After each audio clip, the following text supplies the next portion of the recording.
এই মুহূর্তে আবহাওয়ার বিশেষ গুরুত্বপূর্ণ আপডেট পরিবেশ অনুকূল রয়েছে, ফলে আগামী সপ্তাহের শেষ ভাগেই দক্ষিণবঙ্গে বড়সড় বদল আসতে পারে, অর্থাৎ বর্ষা প্রবেশ করে যাওয়ার প্রবল সম্ভাবনা রয়েছে। এবারে অনুকূল পরিবেশে বর্ষার লাইন এগিয়ে যেতে পারে, যার ফলে বেশ কিছু অংশে বর্ষা প্রবেশ করতে পারে, স্থলভাগে আরও একটু এগোবে। এদিকে আবহাওয়া দপ্তর জানাচ্ছে যে 6 থেকে 9 তাপপ্রবাহ থাকতে পারে পূর্ব ভারতে, ফলে তার আঁচ পড়বে দক্ষিণবঙ্গে। তবে অক্ষরেখা রয়েছে এবং ঘূর্ণাবর্ত রয়েছে, ফলে বৃষ্টিপাতের পূর্বাভাসও রয়েছে। উত্তরবঙ্গ থেকে দক্ষিণবঙ্গে রয়েছে বৃষ্টিপাতের পূর্বাভাস। আজ বৃষ্টিপাত হওয়ার সম্ভাবনা কোন এলাকাগুলিতে রয়েছে আমরা এই ভিডিওতে আলোচনা করব, সরাসরি দেখাবো আজ কোন কোন জায়গাতে বৃষ্টিপাত ধেয়ে আসতে পারে, কলকাতা সংলগ্ন এলাকাগুলিতে কি পরিস্থিতি হতে চলেছে, তাপপ্রবাহের আঁচ পড়লে কোন জেলাগুলিতে এইগুলো সবথেকে বেশি তোলপাড় কাণ্ড শুরু করবে, অর্থাৎ গরম অস্বস্তিকর আবহাওয়াতে ভোগাবে, সেগুলো আমরা দেখাবো। এবারে বর্ষা চলে এলে তাতে কতটা প্রভাব হতে পারে, কি পরিস্থিতি যাচ্ছে, এইটা আমরা এখানে আলোচনা করব। আজ আপনার এলাকায় কেমন আকাশ রয়েছে অবশ্যই কমেন্ট করে জানান। বৃষ্টিপাত হবে বলে মনে করছেন নাকি ইতিমধ্যে গরম অস্বস্তিকর পরিবেশে রয়েছেন, অবশ্যই কমেন্ট করে জানাবেন। 4 জুন আপনাদের বলেছিলাম যে ঝড় বৃষ্টি এগিয়ে আসবে, সেটা কিন্তু এগিয়ে এসেছিল, যার প্রভাবে বেশ কিছু অংশে ঝড়ের সৃষ্টি হয়েছিল। কত কিলোমিটার গতিবেগে ঝড় হয়েছিল জানিয়ে দিয়েছে আবহাওয়া দপ্তর। এবং আমরা দেখেছি উত্তরবঙ্গেও ঝড়ের প্রভাব পড়েছিল এবং কোথাও গাছপালাও পড়ে গেছিল। তো এইরকমই খবর রয়েছে, পুরো বিষয়টিকে আলোচনা করছি। উত্তরবঙ্গেও রয়েছে বৃষ্টিপাত। চলুন আমরা একে এক আলোচনা করি। অস্বস্তিকর গরমের মধ্যে স্বস্তির বৃষ্টি কোন এলাকা দিয়ে আসতে পারে, কতটা হতে পারে, সেগুলো আমরা এখানে দেখব। ভিডিওটি লাইক করে দেখতে থাকুন। আপডেটটি ভালো লাগলে অবশ্যই শেয়ার করবেন। এর পাশাপাশি নতুন হলে চ্যানেলটিকে সাবস্ক্রাইব করে রাখুন। বৃষ্টিপাত ঝড় বৃষ্টি নিয়ে আলোচনা হবে, তার আগে একবার দেখে নিই এই মুহূর্তে ভারতীয় মৌসুম ভবনের লেটেস্ট আপডেটটা কি বলছে। আবহাওয়া দপ্তর বলছে বেশ কিছু কিন্তু পরিবর্তন রয়েছে, অনুকূল পরিবেশ রয়েছে, বৃষ্টিপাত হতে পারে এবং আরও কিছু পরিবর্তন রয়েছে। আমরা একবার দেখে নেব তাপপ্রবাহের পরিস্থিতি কী কী রয়েছে, কোন দিকে যাচ্ছে। আবহাওয়া দপ্তর ইতিমধ্যে বলছে যে কন্ডিশন বা অনুকূল পরিবেশ রয়েছে, যার প্রভাবে বর্ষা কিন্তু ইতিমধ্যে 3 থেকে 4 দিনের মধ্যেই কিছুটা এগিয়ে যাবে। এবং এগুলো আমরা লক্ষ্য করতে পারবো যে এখানে কিন্তু কর্ণাটকা, দক্ষিণ মহারাষ্ট্র, এর পাশাপাশি তেলেঙ্গানা এবং অন্ধ্রপ্রদেশের উপকূল, এর পাশাপাশি দক্ষিণ ছত্তিশগড় এবং দক্ষিণ উড়িষ্যার দিকেও কিন্তু বর্ষা প্রবেশ করে যাবে। এর পাশাপাশি বঙ্গোপসাগরের 2 ভাগ, পশ্চিম মধ্য বঙ্গোপসাগরের কিছু এলাকা বা অনেক এলাকাও হতে পারে। এর পাশাপাশি আমাদের উত্তর পশ্চিম বঙ্গোপসাগরের কিছু এলাকা বা একটু বেশি এলাকাতেও আমরা দেখতে পাচ্ছি যে বর্ষা কিন্তু প্রবেশ করে যাওয়ার সম্ভাবনা রয়েছে। তার মানে বর্ষা আরও অগ্রগতি নিচ্ছে, অর্থাৎ আমাদের বাংলার দিকেও আশা জাগছে। এর পাশাপাশি একটা ঘূর্ণাবর্ত রয়েছে নাগাল্যান্ড এবং সংলগ্ন এলাকাতে, এবং তার প্রভাবে বঙ্গোপসাগর থেকে প্রচুর পরিমাণে কিন্তু দক্ষিণ পশ্চিম মৌসুমী বায়ুর মতো কিন্তু স্ট্রং হাওয়া আসছে এবং জলীয় বাষ্প নিয়ে আসছে। এর প্রভাবে কিন্তু বৃষ্টিপাত হবে উত্তর পূর্ব ভারতে, যেখানে বলছে যে বহু এলাকা ভিত্তিক বৃষ্টিপাত হতে পারে। 30 থেকে 40 কিলোমিটার গতিবেগে ঝোড়ো হাওয়া বইতে পারে। এগুলো কিন্তু লক্ষ্য করা যাবে আগামী 7 দিন। অরুণাচল প্রদেশ, আসাম, মেঘালয়, নাগাল্যান্ড, মণিপুর, মিজোরাম, ত্রিপুরা এবং উত্তরবঙ্গ সিকিমের দিকে কিন্তু এর সঙ্গে কোথাও কোথাও 9 তারিখ পর্যন্ত সময়ের মধ্যে ভারী বৃষ্টিপাত এবং অতি ভারী বৃষ্টিপাত লক্ষ্য করা যেতে পারে। আসাম, মেঘালয়, উত্তরবঙ্গ সহ সিকিমের দিকে এবং অরুণাচল প্রদেশেও থাকবে 5 থেকে 9 ওগুলোতে, আর অরুণাচল প্রদেশের দিকে 6 থেকে 9। এর পাশাপাশি অতি ভারী বৃষ্টিপাত থাকতে পারে 7 এবং 8 জুন আসাম এবং মেঘালয়। এর পাশাপাশি আবহাওয়া দপ্তর বলছে যে এখানে কিন্তু আরও ঘূর্ণাবর্ত রয়েছে, যেটা আমরা দেখতে পাচ্ছি যে পশ্চিম উত্তরপ্রদেশের কাছে রয়েছে একটি ঘূর্ণাবর্ত এবং সেই ঘূর্ণাবর্ত থেকে একটি অক্ষরেখা গেছে পূর্ব বাংলাদেশ পর্যন্ত। এর প্রভাবে হালকা থেকে মাঝারি মানের বিক্ষিপ্তভাবে বৃষ্টিপাত হতে পারে, সঙ্গে বজ্রবিদ্যুৎ এবং দমকা ঝোড়ো হাওয়া, যার গতিবেগ হতে পারে 30 থেকে 40। এগুলো লক্ষ্য করা যাবে বিহার, ঝাড়খণ্ড, গাঙ্গেয় পশ্চিমবঙ্গ, ছত্তিশগড়, উড়িষ্যা, বিদর্ভ, মধ্যপ্রদেশের দিকে আগামী 5 দিনে। এর পাশাপাশি শিলা বৃষ্টিপাত হতে পারে দক্ষিণ মধ্যপ্রদেশের দিকে 6 তারিখ পর্যন্ত সময়ের মধ্যে, সঙ্গে 50 থেকে 60 কিলোমিটার গতিবেগে ঝড় হতে পারে। এইটা কিন্তু বলছে আবহাওয়া দপ্তর। এর পাশাপাশি আমরা একটু দেখে নেব তাপমাত্রা বাড়বে কি কমবে। তো ইতিমধ্যে আবহাওয়া দপ্তর বলছে যে দিনের তাপমাত্রা 2 থেকে 3 ডিগ্রি পর্যন্ত বেড়ে যাওয়ার সম্ভাবনা রয়েছে আমাদের পূর্ব ভারতে আগামী 2 দিনের মধ্যে। তারপরে কোনো পরিবর্তন হবে না, অর্থাৎ একটুখানি গরম আমরা অনুভব করবো, যেটা বোঝা যাচ্ছে পরিষ্কার। এর পাশাপাশি যেটা রয়েছে হিট ওয়েভ বা তাপপ্রবাহের সতর্কতা যেগুলো রয়েছে বিহারে রয়েছে, এর পাশাপাশি ঝাড়খণ্ডে রয়েছে এবং উড়িষ্যার দিকে 7 থেকে 9 তারিখ এবং 5 থেকে 9 তারিখ ঝাড়খণ্ডের দিকে কিন্তু আমরা দেখতে পাচ্ছি যে তাপপ্রবাহ থাকবে। তার মানে আমরা ওইটার আঁচ আমাদের এখানে পড়বেই। এদিকে আবহাওয়া দপ্তর বলে দিচ্ছে যে উড়িষ্যা এবং গাঙ্গেয় পশ্চিমবঙ্গে 6 থেকে 9 জুন এই সময়কালের মধ্যে বিহার সহ গরম এবং অস্বস্তিকর আবহাওয়া থাকবে। অর্থাৎ এই যে তাপ প্রবাহ রয়েছে তার প্রভাব কিন্তু আমাদের বাংলাতে তার মানে পড়বে। পশ্চিমের দিকে জেলাগুলি তার মানে গরমটা বাড়বে। আমরা একটু দেখে নিচ্ছি। এর পাশাপাশি আপনাদের যেটা বলবো যে ইতিমধ্যে যে ঝড়টা উঠেছিল 4 তারিখে সন্ধ্যাবেলার দিক করে, যেটা বলেছিলাম হতে পারে, তো তার প্রভাবে দেখা যাচ্ছে যে ঝাড়খণ্ডের দিকে 74 কিলোমিটার গতিবেগ তুলেছিল জামতারা। এর পাশাপাশি গিরিডির দিকে 66 কিলোমিটার এবং গড্ডার দিকে 61 কিলোমিটার প্রতি ঘন্টাতে। পশ্চিমবঙ্গের দুর্গাপুরে ঘন্টায় ঝড়ের গতিবেগ ছিল 77 কিলোমিটার। কোচবিহারেও ঝড় হয়েছিল, সেখানে 74 কিলোমিটার গতিবেগ হয়েছিল এবং গাছ ভেঙে পড়েছিল। মুর্শিদাবাদের দিকে 66 কিলোমিটার, পূর্ব মেদিনীপুর হুগলির দিকে 63 কিলোমিটার এবং পশ্চিম মেদিনীপুরে 61 কিলোমিটার গতিবেগে ঝড় বয়েছিল। এর পাশাপাশি আমরা দেখতে পাচ্ছি উড়িষ্যার সোনপুরে 50 কিলোমিটার এবং ময়ূরভঞ্জে 48 কিলোমিটার গতিবেগে ঝড় বয়েছিল। বিহারের সপৌল এখানে কিন্তু 41 কিলোমিটার গতিবেগে ঝোড়ো হাওয়া লক্ষ্য করা গেছিল। আরও কিছু জায়গা রয়েছে, সেগুলো আমরা এখানে আর বলছি না।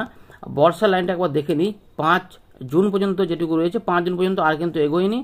আমাদের দেখতে পাচ্ছি যে এই যে উত্তরের লাইনটা রয়েছে এদিকটাতে, যেটা আমাদের উত্তরবঙ্গে 31শে মে প্রবেশ করে গেলেও কিন্তু 31শে মে থেকে একদম থিতু হয়ে রয়েছে 5 জুন পর্যন্ত, কোনো কিছু এগোয়নি। কিন্তু 3 থেকে 4 দিনের মধ্যে সম্ভাবনা অনুকূল রয়েছে, যেগুলো উড়িষ্যা এবং ছত্তিশগড়ের বেশ কিছু অংশ এবং এই যে উত্তর পশ্চিম ভারত, বঙ্গোপসাগর এবং আমাদের পশ্চিম মধ্য বঙ্গোপসাগর, এই সমস্ত এলাকাতে কিন্তু এগিয়ে যেতে পারে। ফলে আস্তে আস্তে সম্ভাবনা জাগছে এবং আমাদের যেটা মনে হচ্ছে সেটা হচ্ছে যে আগামী সপ্তাহের ওই মাঝামাঝি থেকে শেষের দিকে একটা আমাদের গাঙ্গেয় পশ্চিমবঙ্গে বর্ষার লাইন প্রবেশ করে যেতে পারে, এই কিন্তু ব্যাপারটা রয়েছে। তো আমরা চলে এলাম উইন্ডির লাইভ স্ক্রিনে। আমরা ইতিমধ্যে দেখতে পাচ্ছি বেশ কিছু অংশে কিন্তু মেঘ ইতিমধ্যে উঠছে, যেটা উড়িষ্যাতে কিছুটা উঠছে এবং পাশাপাশি আমরা দেখতে পাচ্ছি যে পুরুলিয়ার পেছন দিকেও কিছুটা মেঘ উঠছে এবং যেই মেঘটা দেখতে পাচ্ছি যে বাড়ছে আস্তে আস্তে। এবং এগুলোর একটু প্রভাব দেখে নেব, এগুলো বেশ বড়ই হচ্ছে। এগুলো ট্রেন কি রয়েছে, কোন দিকে এগোতে পারে। বজ্র বিদ্যুৎ ঝাড়খণ্ডের পেছনে রয়েছে, সেটা যদি একটু আমরা ট্র্যাক করি দেখা যাচ্ছে ডান দিকে সরবে এবং এটা আরেকটু যদি দেখি এটা কোন দিকে মুভমেন্ট হতে পারে। এর মুভমেন্ট কিন্তু যাবে পূর্ব দিকে, দেখা যাচ্ছে যে যেতে পারে এরকমভাবে কিন্তু রয়েছে। সুতরাং যদি এটা বাড়ে তাহলে কিন্তু বৃষ্টিপাত ছড়াতে পারে। তার মানে এই যে দেখা যাচ্ছে, আমরা দেখতে পাচ্ছি যে মেঘটি এখানে উঠেছে, সেটা কিন্তু অনেকটাই ঝোড়ো হাওয়া নিয়ে উঠছে, অর্থাৎ ঝড় বৃষ্টি টাইপের নিয়ে। দেখতেই পাচ্ছেন এখানে কিন্তু ঝোড়ো হাওয়া, এটা কিন্তু মোটামুটি ধানবাদের পেছনে রয়েছে এবং এটা এই দিকে যাওয়ার সম্ভাবনা। তার মানে বীরভূম, পুরুলিয়া, পশ্চিম বর্ধমান এই দিকেও যেতে পারে। আর একটা রয়েছে এই দিকটাতে, এখানেও কিছু কিছু মেঘ তৈরি হতে পারে এই এলাকাতে। যদি হয় তাহলে ঝাড়গ্রাম এবং পশ্চিম মেদিনীপুরের দিকেও কিছুটা আসতে পারে। এবারে এগুলো বড় হলে তবেই কিন্তু আমাদের পূর্ব দিকে যে জায়গাগুলো রয়েছে, এই জায়গা কলকাতা, হাওড়া, নদিয়া, মুর্শিদাবাদ, বীরভূম এই সমস্ত এলাকাতে বা বর্ধমান, হুগলি, বাঁকুড়া এগুলোতে কিন্তু সম্ভাবনা থাকবে। আর এগুলো হলে কি, যদি এগুলো হয় তাহলে এইগুলোতে রাত্রেবেলার দিকে হতে পারে, না হলে এরকম মোটামুটি থাকবে। আর উত্তরবঙ্গে যেটা রয়েছে আমরা দেখতে পাচ্ছি যে নেপালের দিকে এবং এখানে বিহারে এখানে মেঘ উঠে গেছে, এটা কিন্তু আস্তে আস্তে সরবে ডান দিকে। এইটা যদি সরে তাহলে আমরা যেটা দেখতে পাচ্ছি ডান দিকেই সরবে।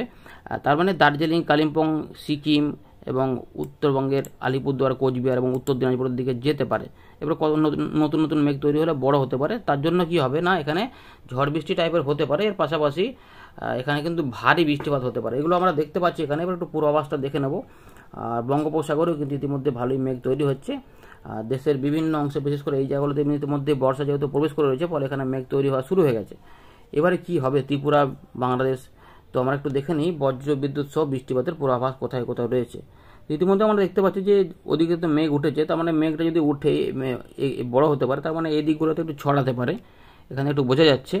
আর এবং এইটা আরেকটু ডান দিকে যদি ট্র্যাক করি তাহলে কিন্তু মুর্শিদাবাদ, নদিয়া, বর্ধমান এইগুলো পর্যন্ত যেতে পারে। মানে পশ্চিম বর্ধমান বা বীরভূমের উপর দিয়ে বা পুরুলিয়া, বাঁকুড়া কাছাকাছি জায়গা দিয়ে এদিকে কিন্তু যেতে পারে। কিছু এদিকেও মেঘ উঠতে পারে, একটা সম্ভাবনা থাকছে। যেগুলো এটা একটা ফোরকাস্ট যে এরকম হতে পারে, মানে ওগুলো বড় হয়ে এগোতে পারলে এদিকে হতে পারে। দিয়ে এটা বাংলাদেশের রাজশাহী এবং এখানে খুলনা, ঢাকার আশেপাশে এদিক হয়ে যেতে পারে। একটু জুম করে যদি জায়গাগুলো দেখাই তাহলে ওই মেহেরপুর আশপাশ পর্যন্ত, মানে যদি ওই দিকটা এগিয়ে আসে তবে এই মেঘগুলো হয়ে এখানে বজ্রের উপর মেঘে বৃষ্টিপাত হতে পারে হালকা থেকে মাঝারি, এবং ঢাকা পর্যন্ত দেখা যাচ্ছে যেতে পারে।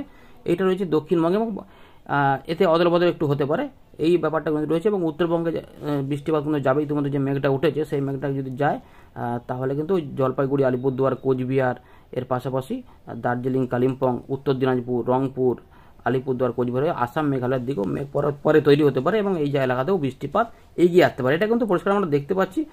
এবং 6 তারিখে যেটা হবে, আস্তে আস্তে তাপমাত্রা একটু করে বাড়বে এবং গরম অস্বস্তিকর লাগবে, কারণ এই এলাকাতে ইতিমধ্যে তাপপ্রবাহ শুরু হয়েছে এবং তাপপ্রবাহের সতর্কতাও রয়েছে। এবং এইগুলোকে কাজে লাগিয়ে কিছু কিছু অংশে লোকাল মেঘ তৈরি হতে পারে। তাই আগামী 5 দিনে কিছু বিক্ষিপ্ত বৃষ্টিপাতের কথা বললো আবহাওয়া দপ্তর, যেটা আমরা দেখালাম প্রথম দিকেই। তো ইতিমধ্যে আমরা দেখতে পাচ্ছি সামান্য বজ্রগর্ভ মেঘ তৈরি হতে পারে ওই বীরভূম, মুর্শিদাবাদ, ওই কাছাকাছি এলাকা, বা এদিকে ঝাড়খণ্ডের কাছে যদি কিছু হয়, বা উড়িষ্যার দিকগুলোতে, তাহলে অন্যরকম হতে পারে। নাহলে একটু আংশিক মেঘলা এবং অস্বস্তিকর ব্যাপারটা থাকবে। এখানে 7 তারিখের দিক থেকে আর একটু তাপমাত্রা বৃদ্ধি হবে, যেটা 42 ডিগ্রি আমরা দেখতে পাচ্ছি ইতিমধ্যে। ঝাড়খণ্ডের দিকে 43 ডিগ্রি পর্যন্ত হতে পারে। এই যে যার জন্য কি হবে, এই যে তাপপ্রবাহের প্রভাবটা যেটা হবে, মনে হবে যেন অনেক গরম পড়ে গেছে। এটা 9 তারিখ পর্যন্ত থাকতে পারে, 9 তারিখ বা 10 তারিখ পর্যন্ত হতে পারে।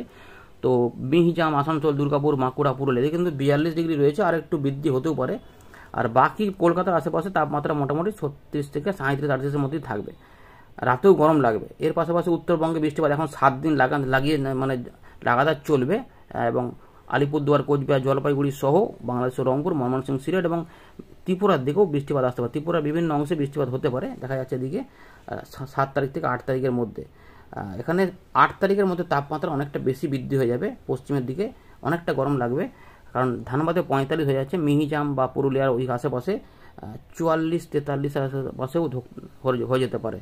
বাঁকুড়ার দিকেও রয়েছে ভালোই, বর্ধমানে 42 থাকবে, পূর্ব বর্ধমানে, কলকাতার আশেপাশে থাকলেও ওই মোটামুটি 38 মতো থাকলেও, যেটা হবে পশ্চিমের দিকে ওই ঝাড়গ্রাম, পশ্চিম মেদিনীপুর এইগুলোতে কিন্তু অনেকটা বেশি গরম থাকবে এই সময়কালে। আর এখন বৃষ্টিপাত কিন্তু সেভাবে নাও হতে পারে, এগুলো লোকাল মেঘ হলে আলাদা কথা। উত্তরবঙ্গে বৃষ্টিপাত লেগে থাকবে। উত্তরবঙ্গে বৃষ্টিটা হয়তো এই যে লাল লাল কালার দেখতে পাচ্ছেন, যেগুলো হয়তো এই কালারগুলো দেখতে পাচ্ছেন এই জায়গাটাতে, এইগুলো হয়তো এই 12 তারিখ আশপাশ থেকে কমে যাবে, মানে একটু করে কমতে থাকবে। ওই পরিস্থিতিটা কমে গেলেই দক্ষিণবঙ্গে বৃষ্টিপাত ঢুকে যাবে এবং বর্ষা তার মধ্যে অনেকটা এগিয়ে যাবে কিছুটা। এবং আমরা যেটা লক্ষ্য করতে পারবো যে জলীয় বাষ্প দেখুন এখান থেকে ঘুরতে শুরু করছে, তার মানে এই বৃষ্টিগুলো আস্তে আস্তে কমবে। এবং এই দ্বিতীয় সপ্তাহের শেষে আমাদের যেটা বলছিলাম, মানে আগামী সপ্তাহের শেষ ভাগের দিকগুলোতে আমরা দেখবো যে কিছু বজ্রশেল হয়তো তৈরি হবে এবং এখানে বৃষ্টিপাত হওয়ার পরিস্থিতি থাকবে। এটা হতে পারে, কারণ এখানে বায়ু কিন্তু ঘোরা দেখাচ্ছে যে ঘুরতে পারে। একটু জিএফএসে ফেলে দেখি, তাহলে আর একটু আইডিয়া নেওয়া যাবে যে কিছু ওরকম হবে কিনা। হ্যাঁ, জিএফএস কিন্তু বলছে যে 13-14 তারিখের দিকে কিন্তু এখানে ওই একই রকমভাবে ওই জলীয় বাষ্প যাবে এবং তার প্রভাবে কিছুটা বৃষ্টিপাত দেখা যাচ্ছে হতে পারে। তার মানে বৃষ্টিপাতের সম্ভাবনা রয়েছে। এই যে বর্ষা প্রবেশ করে যেতে পারে, একটু ইঙ্গিত হয়তো পরে পরিবর্তন হবে, আপাতত একটা ইঙ্গিত পাওয়া যাচ্ছে। আর এখন যেটা আমরা দেখছিলাম যে বৃষ্টিপাত হবে কিনা, দেখি এখানে। হ্যাঁ, এদিকে কিছু কিছু অংশে বৃষ্টিপাত দেখাচ্ছে, কিন্তু আমরা দেখলাম যে মেঘ কিন্তু ইতিমধ্যে উঠেছে। দেখলাম আমরা মেঘ দেখলাম এখানে, কিন্তু মেঘ আমরা দেখলাম যে এখানে কিন্তু উঠছে। এই যে মেঘ কিন্তু পশ্চিমের দিকে জেলাগুলোতে উঠছে, আর কিন্তু পূর্ব দিকগুলোতে পূর্বাভাস দেওয়া রয়েছে। তার মানে এই মেঘগুলো বড় হলে তাহলে এগুলো হতে পারে, বা এখানে লোকাল মেঘ যদি এই সাতক্ষীরার কাছাকাছি জায়গাতে তৈরি হয়, এগুলোতে খুলনার দিকে এখানে একটা চান্স থাকবে। সেক্ষেত্রে এই দিকটাতেও কিছু মেঘ উঠতে পারে, আপাতত রয়েছে। না হলে এই মেঘগুলো বড় হয়ে কতটা যেতে পারে তার উপর নির্ভর করবে কতটা বৃষ্টিপাত হবে। তবে বিক্ষিপ্তভাবে বৃষ্টিপাতের পূর্বাভাস দেওয়া রয়েছে। শুধুমাত্র 6 থেকে 9 বা 10 এই সময়কালটাতে অনেকটা গরম থাকবে পশ্চিমের দিকের জেলাগুলিতে, এমনটা কিন্তু রয়েছে। এটা কারণ তাপপ্রবাহটা যেহেতু বিহার, ঝাড়খণ্ড, উড়িষ্যার দিকে থাকবে, ফলে তার আঁচ এখানে পড়বে। আর দিনাজপুর, মালদা এগুলোতেও কিন্তু কিছুটা গরমটা থাকবে, ফলে বাংলাদেশেও কিছুটা গরম অনুভূত হবে। আর আমাদের পূর্ব দিকে যে কলকাতা, হাওড়া, হুগলি, 24 পরগনা রয়েছে, এগুলোতে কিন্তু অস্বস্তিকর ব্যাপারটা বজায় থাকবে। আপাতত কিন্তু এই রয়েছে। এবং ত্রিপুরার দিকে এখন খুব বেশি বৃষ্টিপাত বেশি হচ্ছে না, কিন্তু আগামী কয়েকদিনে বহু এলাকা ভিত্তিক বৃষ্টিপাতের পূর্বাভাস দিচ্ছে, তাই কোথাও কোথাও কিন্তু হতে পারে, এই সম্ভাবনা থাকবে। আর উত্তরবঙ্গে, উত্তর পূর্ব ভারতে বৃষ্টিটা লেগে থাকবে। বর্ষা মোটামুটি ওই দ্বিতীয় সপ্তাহের আশপাশেই আমরা হয়তো দক্ষিণবঙ্গে খাতায় কলমে প্রবেশ করে দেখা যেতে পারে। তবে বৃষ্টিপাতের যে বর্ষা ঢুকে গেলেও বৃষ্টিপাতের ইন্টেন্সিটি বাড়তে কিন্তু একটু টাইম লাগবে, কারণ জুন মাসে হয়তো অতটা বৃষ্টি নাও পাওয়া যেতে পারে। কারণ লা নিনার প্রভাবটা পেতে গেলে এখনও মোটামুটি ওই জুলাইয়ের শেষ থেকে অক্টোবরের ওই কাছাকাছি, মানে সেপ্টেম্বর ওই যে এলাকা সময়টা রয়েছে ওইখানে পর্যন্ত হতে পারে। সুতরাং ওই সময়তে বৃষ্টিপাত বাড়তে পারে আপাতত। এই রয়েছে আপাতত আপডেট। ধন্যবাদ।